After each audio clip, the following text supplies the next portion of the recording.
Hello बच्चों, कैसे हो? आशा करते हैं कि आप अच्छे होंगे और मैं भी अच्छा हूँ। तो त्रिभुज चल रहा था, प्रश्नावली 7.1 चल रहा था, है ना? तो क्वेश्चन नंबर 8 आज लेना है, 8 करना है और कुछ एग्जाम्पल करेंगे।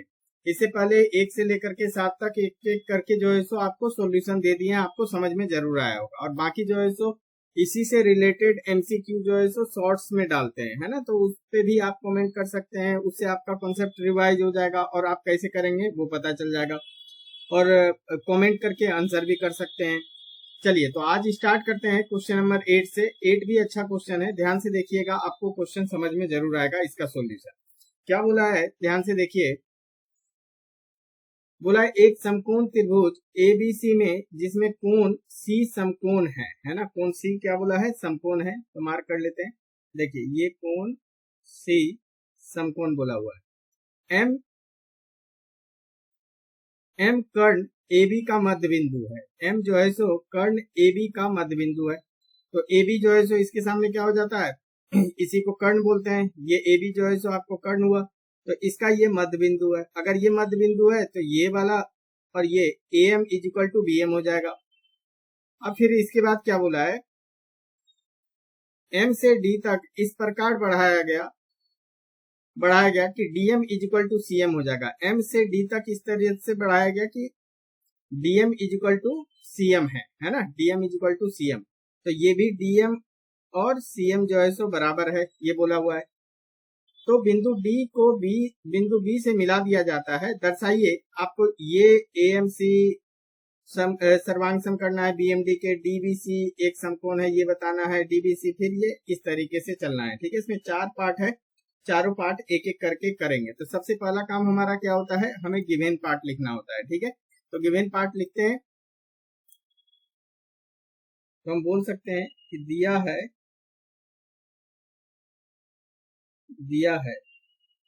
क्या दिया गया है? कोण ACB, है ना?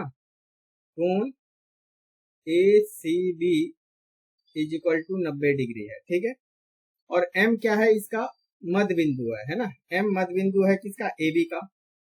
M कर्ण कर्ण AB का मध्य बिंदु है, मध्य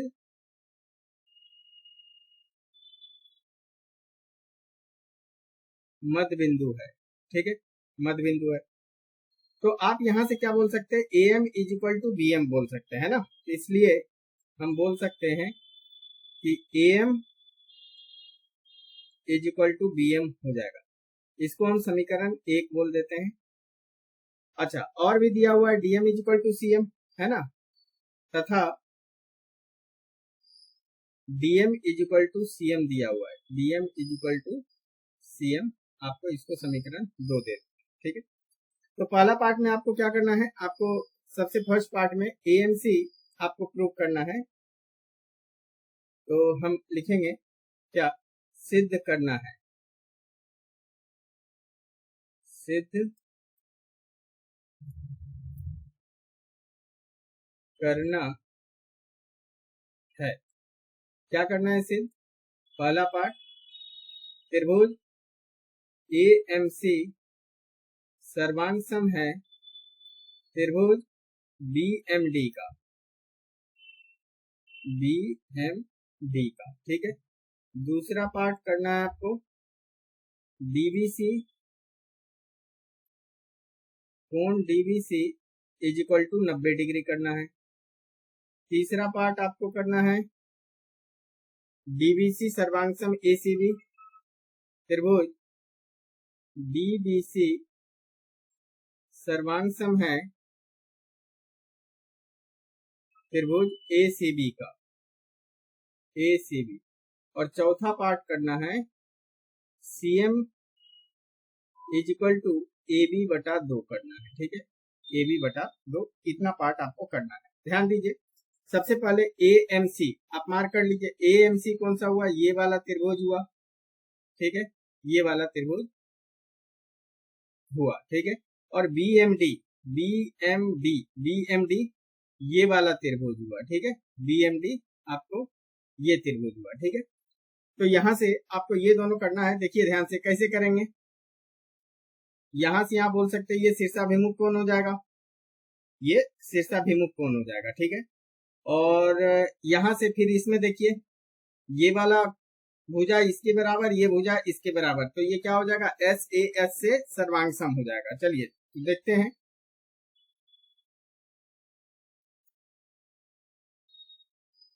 तो इसका प्रमाण देखते हैं। प्रमाण इधर फिगर ले लेते हैं, बार बार कॉपी करना पड़ेगा, ठीक है। तो देखिए एएमसी सबसे पहला पार्ट करते हैं। आप यहां से बोल सकते हैं कि एएमसी, देखिए कोण एएमसी इज इक्वल टू क्या हो जाएगा, नहीं पहले लिख लेते हैं जिस त्रिभुज में निकालना है, तो लिखेंगे त्रिभुज एएमसी तथा त्रिभुज बीएमडी में, ठीक है। तो यहां से आ जाएगा एएमसी कोण is equal to AMC BMD, है ना, बीएमडी कोण बीएमडी, ठीक है। और इसको क्या लिखेंगे, शीर्षाभिमुख कोण,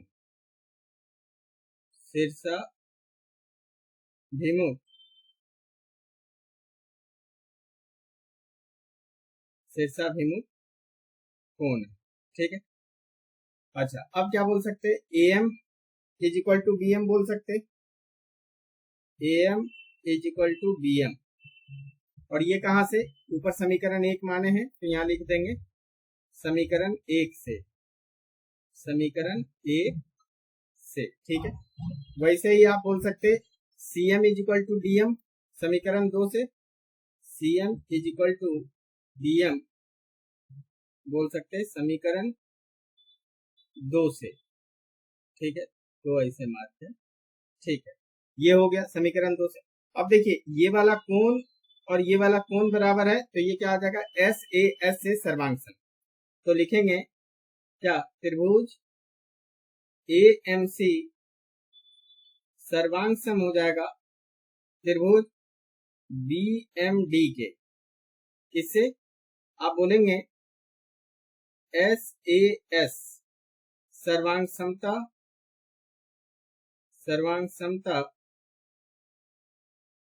नियम से, तो ये हो गया, ये आपका सिद्ध हुआ, ठीक है, ये आपका सिद्ध हुआ। तो पहला पार्ट आपको करवा दिए, ठीक है। अब दूसरे पार्ट में क्या बोल रहा है, डीबीसी आपको प्रूव करना है, मतलब सिद्ध करना है, वो कितना है, 90 डिग्री है। तो आप ध्यान दीजिए कैसे आप इसको कीजिएगा। देखिए एएमसी तो दिया हुआ है, ये तो हम सर्वांग सम कर लिए, यहां लिखेंगे, चूंकि फिर से फिगर को यहां पे ले आते हैं,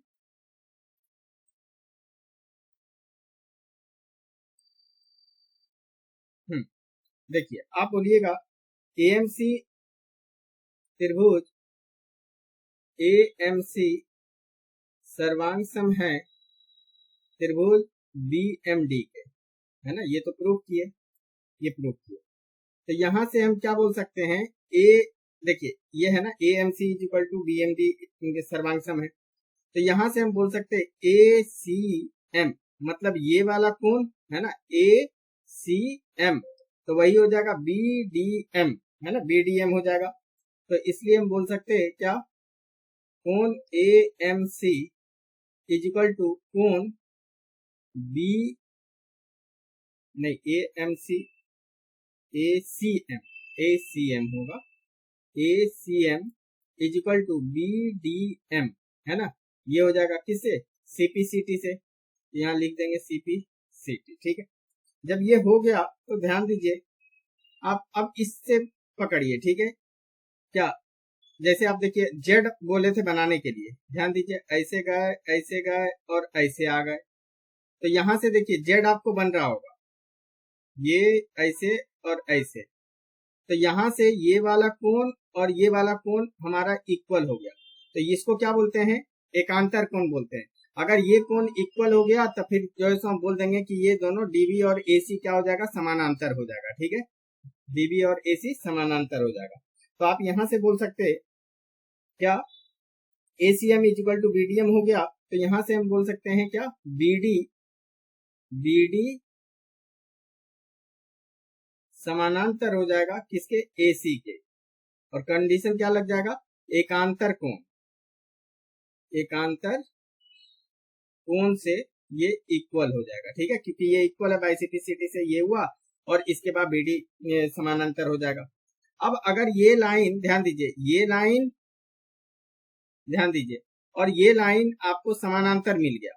जब समानांतर मिल जाएगा तो एकांतर कोण मतलब ये वाला कोण है ना, ये कोण और ये कोण, ये क्या होगा, जोड़ इसका क्या होगा, अंतर कोण का जो कितना होता है, 180 डिग्री होता है। ठीक है, तो यहां से बोल सकते हैं, ये जब हो गया तो आप यहां से बोलिएगा क्या, डीबीसी कोण डीबीसी प्लस कोण ACB is equal to 180 degree होगा। और यहां लिखना है अंतः कोणों का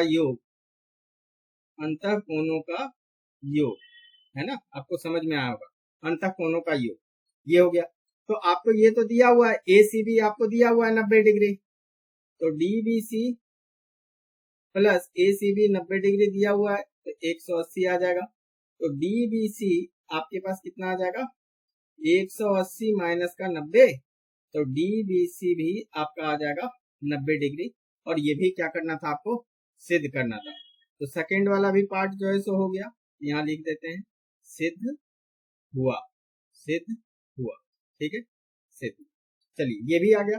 आपको अगर समझ में आ रहा है, आपको आसान लग रहा है, देखिए होता क्या है ना कि अगर दो लाइन पैरेलल है, ध्यान दीजिए, ये लाइन और ये लाइन अगर जो है सो पैरेलल है, और कोई भी मान लीजिए, जैसे मान लीजिए ये तिरछी रेखा है, तो ये कोण और ये कोण मिलकर के 180 डिग्री होता है, ये बताया था, इसी को बोलते हैं अंतः कोणों का योग। तो ये डीबी और एसी तो हम समानांतर हम कर लिए, तो इसके अंदर, और बीसी एक क्या है, बीसी मान लीजिए कि ये तिरछी रेखा है, तो ये वाला कोण और ये वाला कोण मिलकर के कितना हो जाएगा, 180 डिग्री हो जाएगा। ठीक है, तो यहाँ से 180 डिग्री हुआ, तो एक 90 दिया हुआ था, दूसरा जो है सो ये हो गया प्रूफ। तो दूसरे पार्ट में हमको यही प्रूफ करना था, डीबीसी इक्वल टू 90 डिग्री।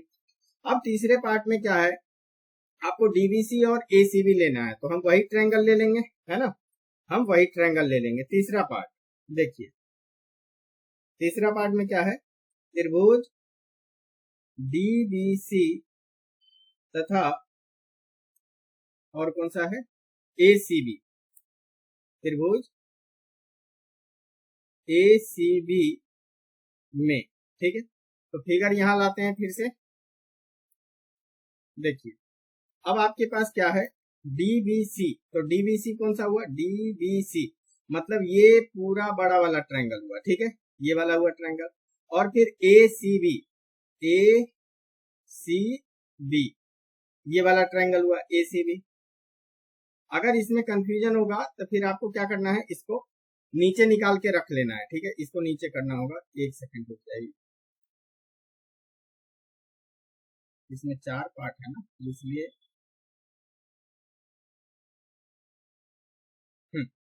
तो यहां से देखिए, अगर आपको इसको अलग करना है तो अलग कर लीजिए, देखिए,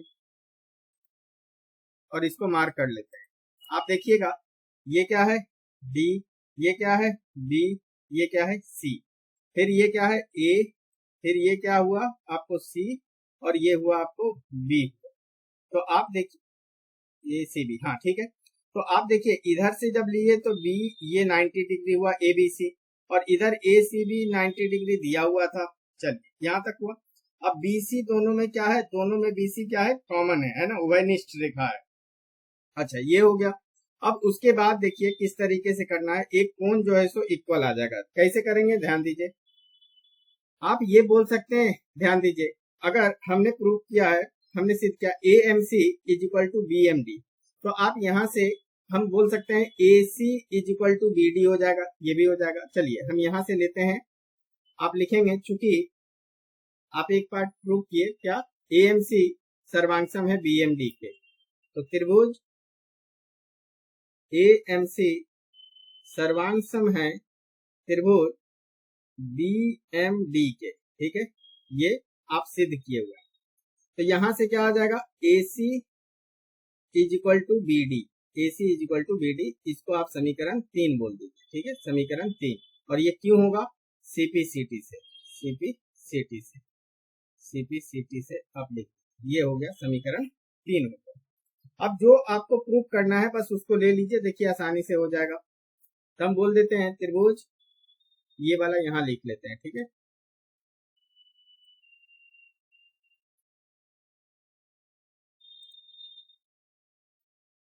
और इसको ऊपर कर देते हैं, हाँ। तो त्रिभुज DBC और ACB में, तो आप क्या बोल सकते हैं, DB is equal to AC, DB, DB, एक second, AC is equal to आपको आ गया, AC is equal to BD ना, AC is equal to BD, हाँ ठीक है। तो यहां से हम क्या बोल सकते हैं, ध्यान दीजिए, DBC में तो बोल सकते हैं BC, एक में है AC, एक में है BC, AMC ये लिए ना, DBC, ठीक है, और ACB, ठीक है। तो इसमें बोल सकते हैं क्या, DB is equal to AC हो जाएगा, DB is equal to AC, यही तो हम प्रूव किए हैं, है ना, DB is equal to AC हम प्रूव किए हैं यहाँ से समीकरण 3 से। तो लिखेंगे चूंकि DB is equal to AC, और यहाँ लिख देंगे समीकरण 3 से, समीकरण 3 से, ठीक है, ये हो गया। अब इसके बाद देखिए आप क्या बोल सकते हैं, BC is equal to BC, ये क्या हो जाएगा, उभयनिष्ठ हो जाएगा। और तीसरा ये बोल सकते हैं, ये आपको 90 डिग्री हो जाएगा, ठीक है। तो यहां से हम बोल देते हैं कोण DBC इज इक्वल टू कोण ACB, कोण ACB, ये भी हो जाएगा। यहाँ लिख देंगे दोनों 90 डिग्री है, प्रत्येक 90 डिग्री, प्रत्येक 90 डिग्री, ठीक है, ये हो गया। अब BC is equal to BC is equal to BC, और इसको क्या बोलेंगे, उभयनिष्ठ, उभयनिष्ठ, ठीक है, ये हो गया। तो आप देखिए दो साइड, दो भुजा, ये भुजा, ये भुजा, और इसके बीच का कोण, तो SAS से ये भी क्या हो जाएगा, आपको सर्वांगसम हो जाएगा। तो हम बोल सकते हैं क्या, त्रिभुज DBC सर्वांगसम हो जाएगा त्रिभुज ACB के, कौन से नियम से, SAS सर्वांग समता नियम से, सर्वांग समता नियम से, नियम से। तो ये भी हो गया। आपको समझ में आ रहा है, आपको इजी लग रहा है, तो आप चैनल को सब्सक्राइब कर सकते हैं, वीडियो को लाइक कर सकते हैं, और दोस्तों के भी साथ शेयर कर सकते हैं, जिससे कि नया वीडियो आएगा तो आपके पास तुरंत नोटिफिकेशन आ जाएगा। चलिए ये हो गया। अब आपको चौथा पार्ट है इस क्वेश्चन में। चौथा पार्ट क्या है, CM is equal to AB by 2 करना है, CM is equal to AB by 2 करना है। कैसे करेंगे, ध्यान से देखिए, CM is equal to AB by 2 करना है। अब देखिए आप ये बोल सकते हैं, आपको तो DBC अभी प्रूव किए, है ना, DBC is equal to ACB। तो चौथा पार्ट लेते हैं, चौथा पार्ट, चौथे पार्ट के लिए भी फिगर यहाँ पे ला देते हैं, जिससे कि आप क्लियर हो। नहीं, ये नहीं, यही फिगर ले लेते हैं।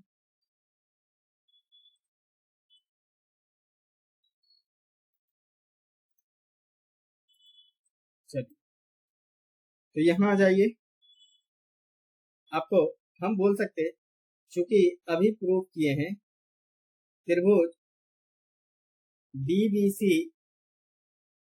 DBC सर्वांगसम है। अभी तीसरे पार्ट में यही देखिए, DBC is equal to DBC सर्वांगसम ACB, त्रिभुज ACB, ठीक है, ये किए हैं। तो यहां से आप क्या बोल सकते हैं, आपको प्रूव क्या करना है, पहले वो देख लीजिए। आपको करना है CM is equal to AB by 2 करना है, CM is equal to AB by 2 करना है। तो यहां से हम बोल सकते हैं क्या, DC है ना, DC is equal to DC is equal to क्या आ जाएगा, BC, तो यहां से AB लीजिएगा, AB, तो ये क्या आ जाएगा, CPCT से आ जाएगा, है ना, तो CPCT से, ठीक है, ये हो गया। अच्छा हम दोनों तरफ, अगर हमको AB बाई 2 चाहिए, है ना, हमको क्या चाहिए, AB बाई 2 चाहिए, हम दोनों तरफ क्या करते हैं, 2 से भाग दे देते हैं। तो हम लिखते हैं दोनों तरफ 2 से भाग देने भाग देने पर, तो यहां से क्या आ जाएगा, DC है ना, तो DC बटा 2 इज इक्वल टू AB बटा 2, AB बटा 2। अच्छा, अब आपके पास ध्यान से देखिए, क्वेश्चन में दिया हुआ था DM is equal to CM, है ना, क्वेश्चन में DM is equal to CM दिया हुआ है, तो हम DM के जगह पे CM लिख सकते हैं। तो DC बाई 2 को आप लिख सकते हैं क्या, DM is equal to AB, DM is equal to AB, और DM is equal to CM है, तो DC बटा 2 को DM is equal to CM, तो यहाँ सीधे हम कर देते हैं CM AB बटा 2, और इधर कंडीशन लिख दीजिए फ्रॉम 2, क्या लिखेंगे, समीकरण 2 से, समीकरण 2 से, क्योंकि DM is equal to CM, ठीक है, तो CM इज इक्वल टू क्या आ गया, AB बटा 2 आ गया, तो ये भी आपका क्या हुआ, सिद्ध, ये भी आपको सिद्ध हुआ, ठीक है, सिद्ध हुआ। तो ये 4 क्वेश्चन था इसमें, अच्छा क्वेश्चन था, मतलब आपको बस कॉन्सेप्ट आपका क्लियर होना चाहिए, तो ये भी क्वेश्चन आपको आसान, 3 और ये चारों के 4 क्वेश्चन जो है सो हम लोग इसको डिस्कस कर लिए, ठीक है। चलिए अब अगला क्वेश्चन लेते हैं, देखिए अगला क्वेश्चन कौन सा है, अगला उदाहरण है आपको, पहला उदाहरण, प्रश्नावली 1 खत्म हुआ, अब उदाहरण ले रहे हैं। देखिए क्या बोल रहा है, आकृति 7.8 में दिया हुआ है, OA is equal to OB दिया हुआ है, OD is equal to OC दिया हुआ है, तो दर्शाइए, ये आपको त्रिभुज प्रूफ करना है और ये प्रूफ करना है, जहां समानांतर प्रूफ करना है वहां जरूर एकांतर कोण का ही आपको यूज होगा, या फिर देखते हैं क्या होगा। तो जो आपको जिसमें दिया हुआ है, सबसे पहले हम लिख लेते हैं, दिया है क्या दिया हुआ है, OA is equal to OB, OA is equal to OB, और OD is equal to OC दिया हुआ है, ठीक है, तो दर्शाइए AOD, और ये आपको प्रूफ करना है, तो हम इसको नीचे कर लेते हैं, ठीक है, यहाँ लिख लेते हैं, और ठीक है, इसको समीकरण 1 बोल देते हैं, और इसको समीकरण 2 बोल देते हैं। अब जिसमें निकालना है वो कर लीजिए, तो आपको क्या करना है, सिद्ध करना है, सिद्ध करना है, क्या सिद्ध करना है, पहला त्रिभुज AOD सर्वांग सम करना है त्रिभुज BOD के, ठीक है, दूसरा पार्ट क्या करना है, AD समानांतर BC करना है। चलिए प्रमाण देखते हैं, प्रमाण,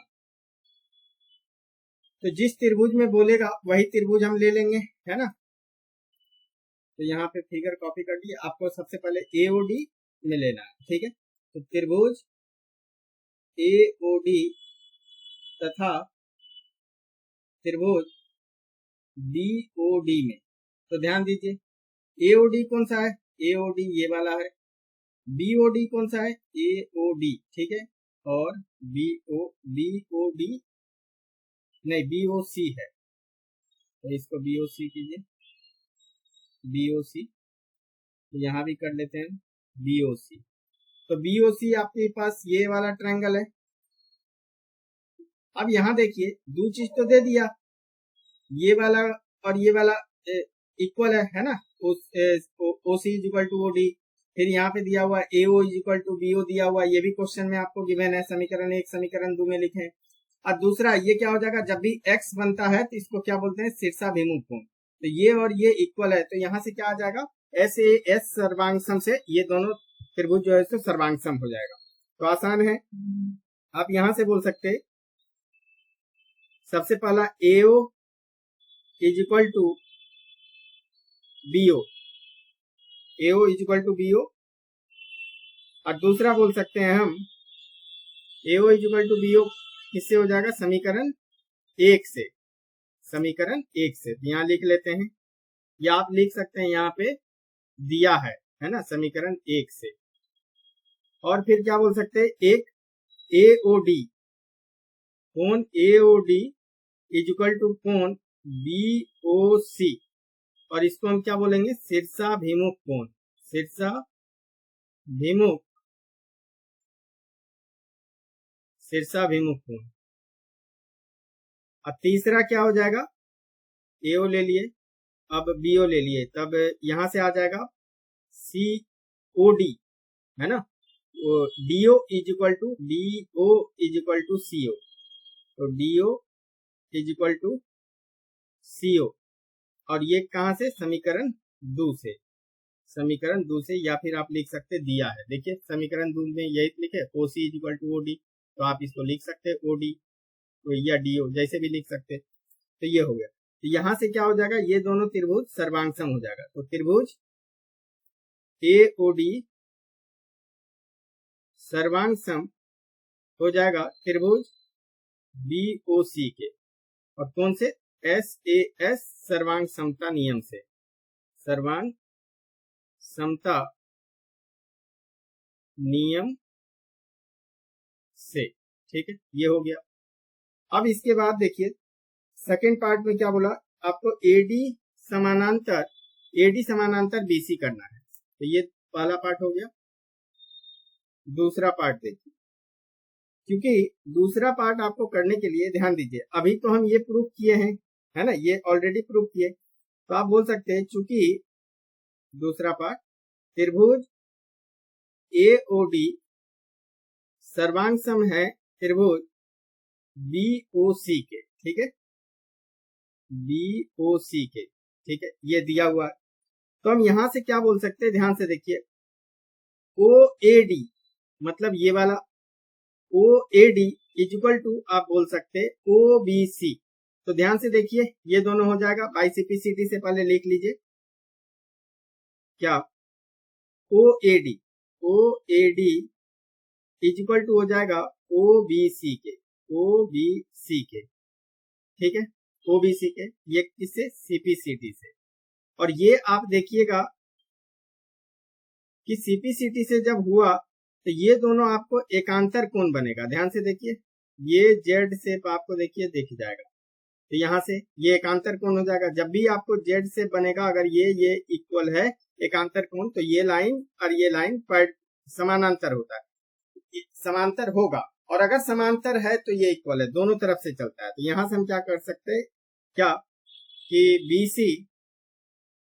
बीसी जो है सो किसके हो जाएगा, समानांतर एडी के, तो आप बोल सकते हैं एडी समानांतर हो जाएगा बीसी के, और यहां लिखेंगे हम एकांतर कोण,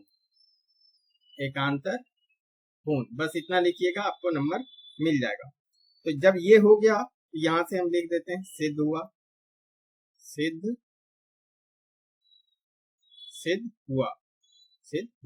तो ये भी हो गया।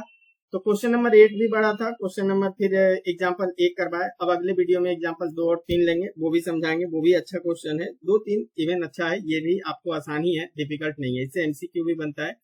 बाकी क्वेश्चन 8 जो है सो जो करवाए प्रश्नावली 7.1 का, उसको 1-2 बार ट्राई कीजिएगा, बन जाएगा।